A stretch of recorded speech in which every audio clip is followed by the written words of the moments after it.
오늘은 6.25 기념주일로 드리고 있습니다.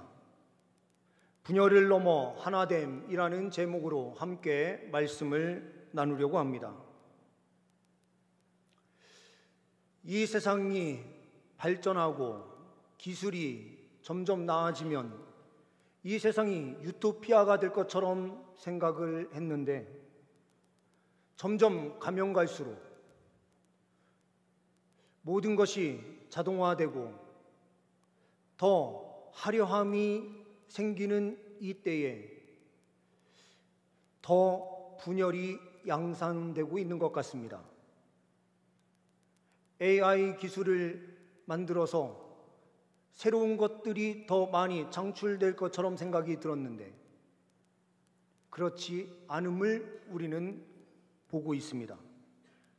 그 이유가 무엇 때문입니까? 이 세상은 죄악으로 가득한 세상이기 때문에 그래요. 죄된 사람들이 만들어낸 학문, 죄된 사람들이 만들어낸 모든 인터넷 안에 있는 수많은 자료들이 그것들이 모아져서 만들어지는 것들이 결국에는 AI 기술들이고 그러한 총집합체로 드러나는 것들이 우리가 눈에 보이는 그런 현상들이에요. 그러니 결국에는 죄된 사람들이 만들어낸 그 죄됨의 결과로 우리는 그 안에서 계속해서 분열을 양산해내고 서로 갈등 속에 살아가고 있다라는 것입니다. 남북의 분열 갈등 상황뿐만이 아니라 우리는 살아가고 있는 이 남쪽의 우리 대한민국 국민들 안에서도 서로가 분열되어 갈등 속에 살아가고 있음을 우리는 매일매일 경험하고 있습니다. 그러니 세상은 희망이 될 수 없습니다. 세상은 죄로 가득하기 때문에 그렇습니다. 이 세상에 희망을 줄 수 있는 공동체는 어디입니까? 결국에는 그리스도인들의 모임인 교회 밖에는 희망이 없다라는 것입니다. 오늘 말씀을 통하여 분열을 넘어 하나가 되기 위해서는 어떠한 길로 나아가야 되는지 우리가 말씀을 통하여 함께 확인하고 우리가 그 길로 힘있게 나아갈 수 있는 은혜가 있기를 소망합니다. 먼저는 이 말씀의 역사적 배경을 우리가 생각해 보아야만 해요. 입다, 이 입다는 사람들로부터 인정받는 사람이 아니었습니다. 기생의 어머니를 통해서 낳은 아들이었고 누가 보더라도 제대로 된 뼈대 없는 이런 가족 상황 속에서 어려움을 당하다가 잡배처럼 멀리 도망을 가서 살던 입다였어요. 그런데 암몬이 쳐들어오고 많은 위기 상황이 발생하게 되자 장로들을 중심으로 해서 길르앗 땅의 대표들이 이 입다에게 찾아갔어요. 우리의 지도자가 되어달라 간청을 합니다. 그때에 함께하고 있었던 사람들을 모아서 같이 나아가게 되고 전쟁에서 승리를 하게 됩니다.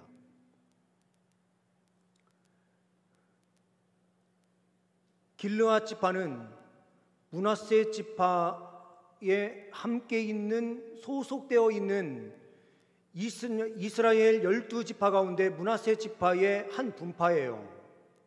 므낫세의 자손이 있는데 이 자손들 가운데에 마길이라는 사람이 있습니다. 이 마길의 아들이 길르앗이었습니다. 므낫세 지파의 밑에 있는 자녀인 마길, 그 마길 밑에에 길르앗이 있어서 이 길르앗이 특출했는지 이 길르앗을 대표로 모시는 우리도 성씨별로 많은 사람들이 있어도 그 중에 가장 뛰어난 사람을 시조로 둬서 우리가 너희 시조는 누구냐 하면은 누구누구다 이렇게 말하는 것처럼 길르앗 지파가 그렇게 형성이 된 것이 아닌가라는 생각이 들어요. 므낫세 지파이지만 우리는 길르앗이라고 하는 한 지파처럼 생각을 할 만큼 그만큼 어떤 특별함을 가지고 있는 것 같습니다. 그러다 보니 이 므낫세 지파 가운데서도 마치 따로 독립되어 있었던 것처럼 사람들이 생각했나 봐요. 이 므낫세는 요셉의 장남이었습니다. 그럼 요셉의 차남이었던 에브라임, 그러니 오늘 말씀 속에 등장하는 입다는 므낫세 지파고요. 그리고 오늘 같이 와서 이야기하는 지파는 에브라임 지파니 요셉으로 보게 되면 요셉의 한 식구들끼리 싸우는 거예요. 한 가족 공동체가 싸우는 것과 같아요.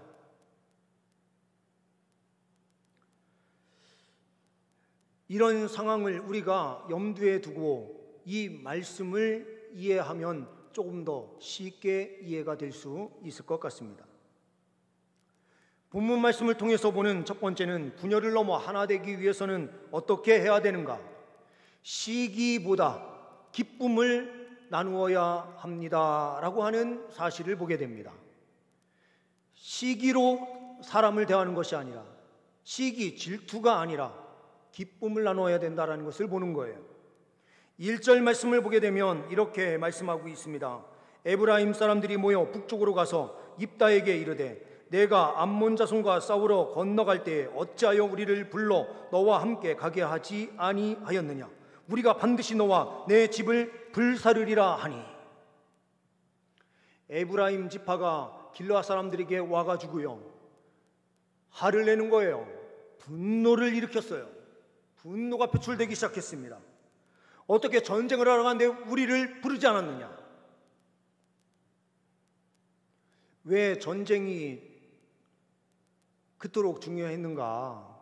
만약에요, 전쟁에서 실패했으면 에브라임은 이런 이야기 하지 않았을 거예요.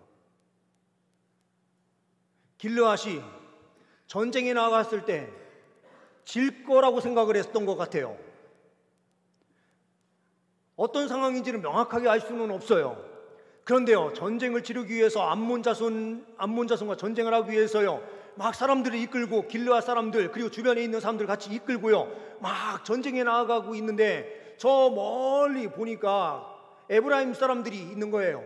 그래서 에브라임 사람들한테요, 손으로요, 같이 전쟁하러 가자고 막 신호를 보낸 것 같아요. 그런데 이 에브라임 사람들이 그것을 어떻게 받아들였는지는 모르겠지만 등을 살짝 돌린 거죠. 받는지 안 받는지 알 수 없게 다 이렇게 만들었던 것이 아닌가 생각이 들어요. 신호를 분명하게 줬는데 받아들이지 않은 거예요. 그런데 질 거라고 생각했던, 자기들이 빠지면 이 전쟁은 질 거라고 생각을 했는데 떡하니 가서요, 인정받지 못하던 입다가 암몬과의 전쟁에서 승리해가지고 돌아온 거예요. 이때 승리한다는 것은 어떤 의미입니까? 많은 재산이 생긴다는 거예요.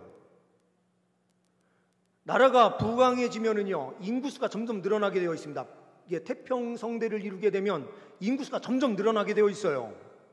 근데 농사를 짓던 시대에는 농사는요, 한계가 있는 거예요. 땅이라고 하는 것은 뭔가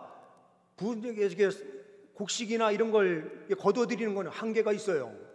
그래서 이 한계를 벗어나기 위해서 뭐 이모작도 하고 삼모작도 하고 하는 이런 방식들을 선택하지만 농사라는 것은 한계를 가지고 있는 거예요.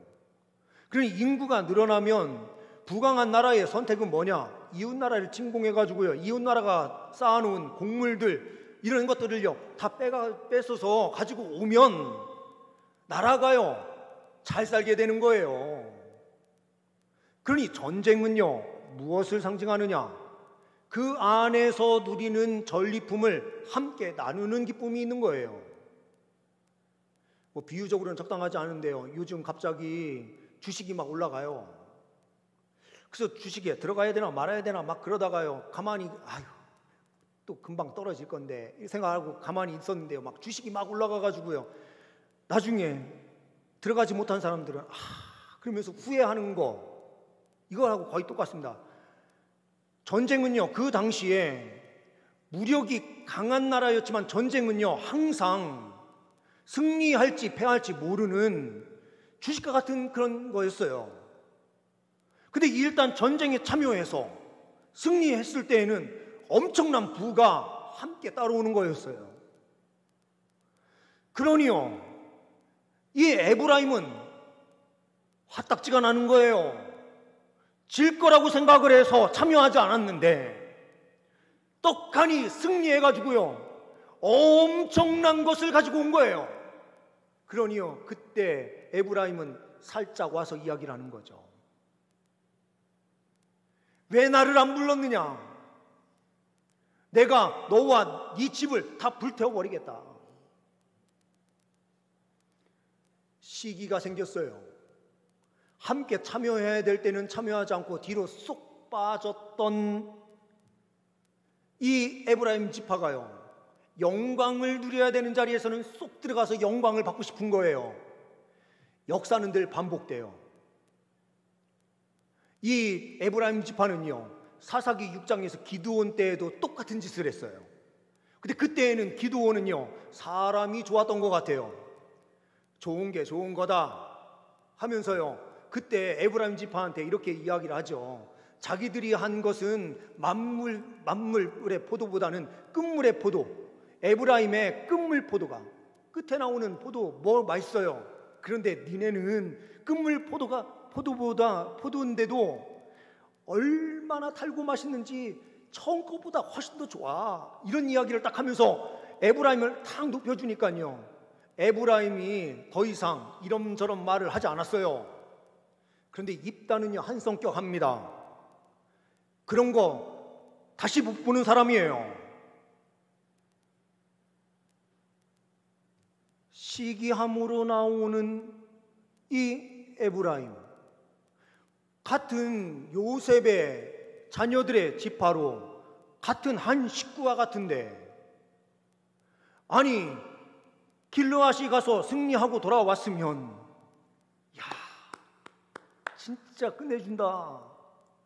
아니 적은 숫자를 가지고 가서 어떻게 그렇게 대승을 거둘 수 있어 하면서 박수라도 쳐주면은요, 입다도 기분이 막 좋아가지고요, 그래? 그러면서 그러면 내 거 중에 좀 떼어줄게 하면서 나눠줄지도 모르는데요, 시기함으로 와서요, 서로 싸우는 길을 선택하고 있는 이 어리석은 에브라임의 모습을 한번 보십시오. 시기보다 기쁨을 나눌 때에 분열이 생기지 않고 하나 될 수 있는 거예요. 일할 때에 같이 해서요, 같이 영광의 기쁨을 나누시는 것이 가장 좋은 선택인 거예요. 가족들 안에서도요, 일할 때에 열심히 참여하는 사람, 참여하지 않는 사람 다 갈려요. 나중에 아무리 이야기해봐야 소용없어요. 시기보다 기쁨의 자리를 함께 선택하시는 주의 백성들 되시길 소망합니다. 두 번째로는 대화하며 이해를 택해야 한다라는 것을 말씀을 통하여 보게 됩니다. 2절 3절 말씀을 보십시오. 입다가 그들에게 이르되, 그들은 에브라임의 지파가 와가지고 막 불사르겠다 이렇게 이야기할 때에요, 그 사람들에게 이야기합니다. 나와 내 백성이 암몬 자손과 크게 싸울 때에 내가 너희를 부르되 너희가 나를 그들의 손에서 구원하지 아니한 고로 나는 너희가 도와주지 아니하는 것을 보고 내 목숨을 돌보지 아니하고 건너가서 암몬 자손을 쳤더니 여호와께서 그들을 내 손에 넘겨주셨거늘 너희가 어찌하여 오늘 내게 올라와서 나와 더불어 싸우고자 하느냐 아니라. 에브라임 지파가 왔어요. 입다에게요. 막 분노를 표출해요. 그랬더니 입다가요, 아니야, 내가 너 불렀어. 근데 에브라임은 이렇게 이야기하는 거죠. 언제 불렀어? 아, 내가 손으로 막 이렇게 했잖아. 문서로 줬어야지. 나를 부른다는 거를, 아니 문서로 써가지고 보내줬어야지. 나는 못 봤어. 증거가 없어요. 그런데요, 입다가 이렇게 이야기를 했으면 서로 대화가 됐죠. 대화가 됐는데요, 여기에 이해하는 것을 그 안에 중심에 두지 않으면 대화는 아무 쓰잘데기가 없는 겁니다. 한번 생각해 보세요. 좋은 예는 대선이 있을 때인 것 같은데요, 모 당에 두 후보가요 이제 하나로 단일화하자 했더니요 같이 만났어요.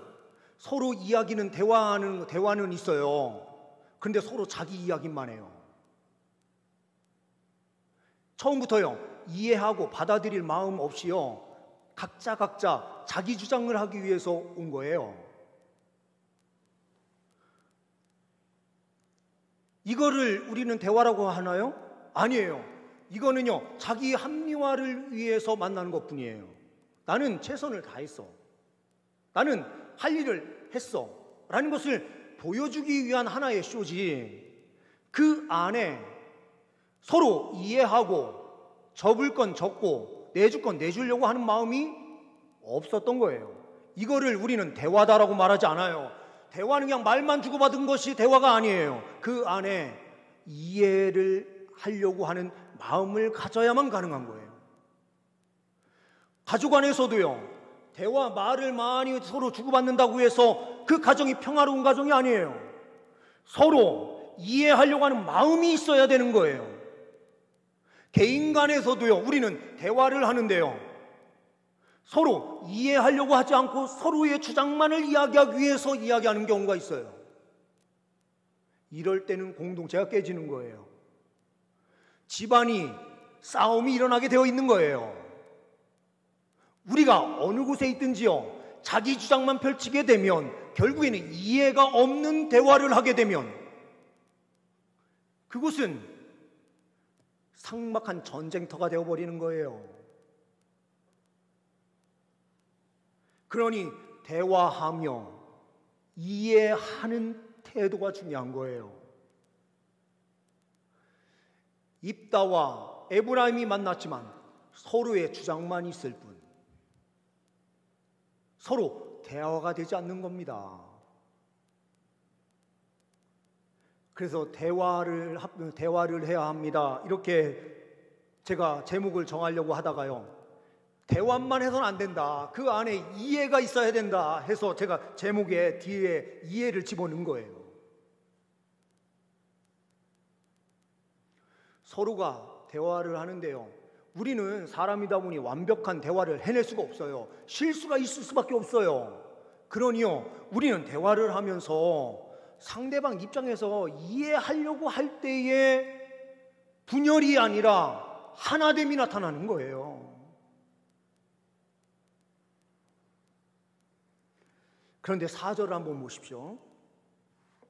입다가 길르앗 사람을 다 모으고 에브라임과 싸웠으며 길르앗 사람들이 에브라임을 쳐서 무찔렀으니 이는 에브라임의 말이 너희 길르앗 사람은 본래 에브라임에서 도망한 자로서 에브라임과 므낫세 중에 있다 하였음이라, 이렇게 되어 있습니다.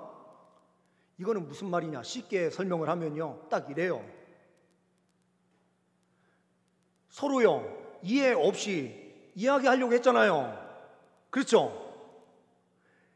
이해 없이 말만 왔다 갔다 한 거예요. 그러다 보니요 이러면은 화나 있는 사람이 지게 되어 있어요. 감정적으로요 이 감정을 추스리지 못하고 어떤 말이 나가느냐, 하지 말아야 될 말이 툭 나가는 거예요. 에브라임 지파가요 길르앗 사람들한테 이렇게 얘기한 겁니다. 너는 므낫세 지파도 아니고 에브라임 지파 소속도 아니지 않냐, 이렇게 해버린 거예요. 이거는요 역사의 왜곡 정도가 아니고요 하나님께서 말씀에 기록되어 있는 민수기예요. 므낫세와 그의 자손 마길, 그리고 그 밑에 길르앗이라는 이 족보가 그 안에 정확하게 기록이 되어 있는데 팩트를 완전히 꺾어버려서 그 사람들을요 잘못된 방식으로 보게 만드는 거예요. 그러니요 입다 입장에서 화가 납니까 안 납니까? 전쟁에서 승리하고 돌아왔더니요, 집을 태워버린대요. 그러면서요, 나는 너 불렀다니까, 분명하게 나는 불렀어 이야기했는데요, 에브라임이 화를 주체하지 못하고 너 우리 집 할 사람 아니냐 이렇게 이야기하니까요, 얼마나 화딱지가 납니까? 우리가요, 대화하는데 이해가 없으면요, 이런 현상이 펼쳐져요. 부부 가운데서도요, 그런 현상들이 펼쳐질 수 있어요. 제가 아는 한 분이 고대 영문과를 졸업했어요. 그리고 외국에 유학을 가서요, 박사 학위까지 받아서 왔어요. 그런데 그의 짝꿍은 이렇게 되면 또 약간 그 과를 좀 이상하게 생각할지 모르겠는데 그렇진 않아요. 음악을 전공하신 분이에요, 이분이. 그런데 영어를 뭔가 작성을 하는 일이 있었는데 남편이요, 아내를 딱 보니까요, 영어는 같이 유학을 갔을 때 같이 갔었잖아요. 그러면 영어를 좀 해야 되는데 봤더니요, 영어 문장이 형편없는 거예요. 그러니까 이 남자가 아내한테 이런 말을 툭 던진 거예요. 왜 이렇게 무식해?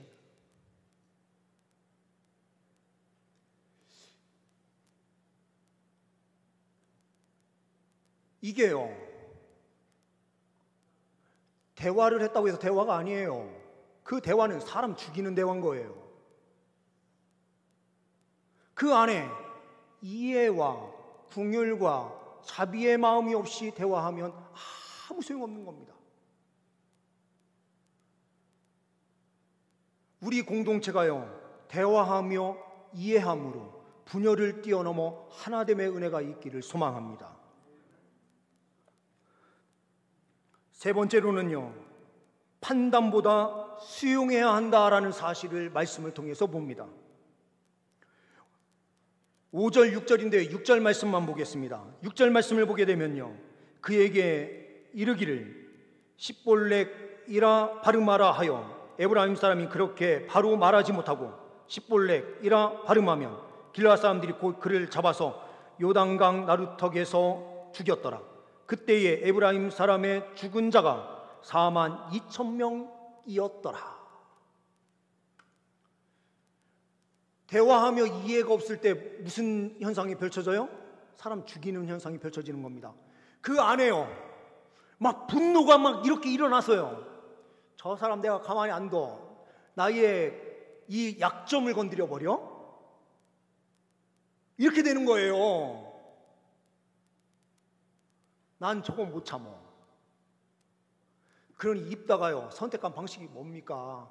그냥 그 자리에서 어느 정도 그냥 싸워가지고 에브라임을 이겼잖아요. 이겼으면은, 승리했으면 그냥 여기까지만 딱 하면 되는데, 아니 모르는 그 이웃 나라도 아니고 같은 형제의 집안데 여기까지만 딱 한번 싸운 거 정도면 딱 되는데요, 씨를 말려버리겠다, 내가 내 약점 건드렸어, 내가 가만히 안 둬 내가 하면서요, 요단강 나루턱에요, 사람들을 딱 배치시켜 놓고요, 지나가는 사람들 넘어가봐, 발음해봐, 십볼렉.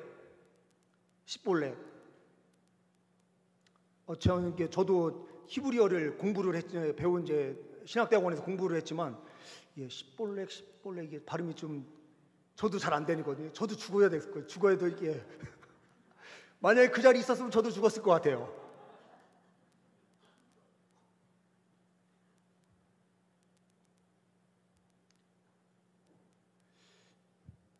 우리가요, 그래요. 우리는요, 죄악 가운데 있었던 사람들이라 약점을 건드리는 순간 가만히 있을 수가 없어요.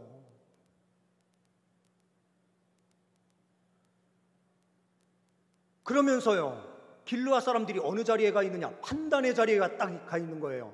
판단하는데요, 너 십볼렉 해봐. 판단의 자리에 딱 서 있어요.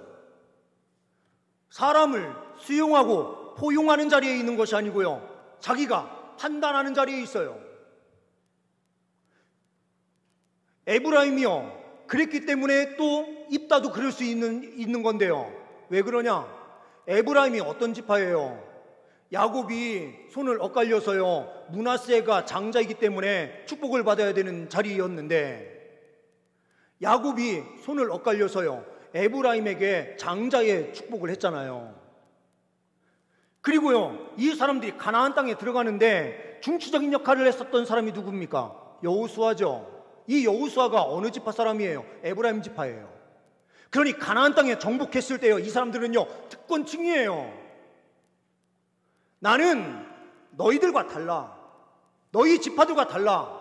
우리 할아버지 요셉을 통해서 이 민족이 살지 않았느냐, 애굽에서 400년 동안. 그리고 우리의 조상인 여호수아를 통해서 이 가나안 땅이 정복되지 않았느냐, 이렇게 생각하면서요, 자기를요 특권층으로 끌어올려 놓고 남을 다 판단하던 그런 사람들이 에브라임 지파예요. 그러니요, 자기 약점을 건드려서 탁 된 이 길르앗에 입다가요, 선택하는 방식이 뭡니까? 내가 너희들한테 똑같이 돌려줄게 하면서요, 똑같은 자리에, 판단의 자리에 이 사람들이 딱 서서요, 에브라임을 잡아가지고 죽여버리는 거예요.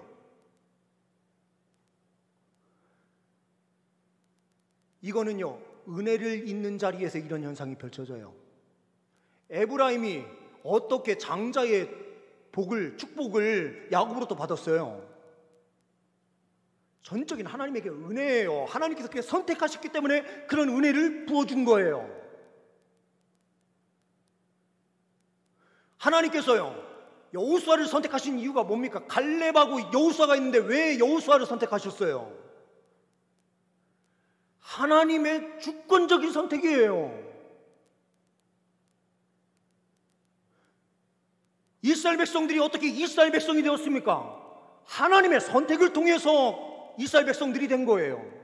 우리가요, 어떻게 하나님의 자녀들이 되었습니까? 하나님의 주권적 선택을 통해서 우리가 구원받은 하나님의 자녀로 서 있던 거예요. 하나님의 은혜를 잊게 되면요, 나 혼자만의 특권의식 속에 살면서 예수 믿지 않는 사람들은 다 죽어야 돼. 우리와 신앙을 같이 하지 못하는 사람들은 다 죽어야 돼. 라고 하는 이런 선택을 자꾸 하게 되어 있는 거예요.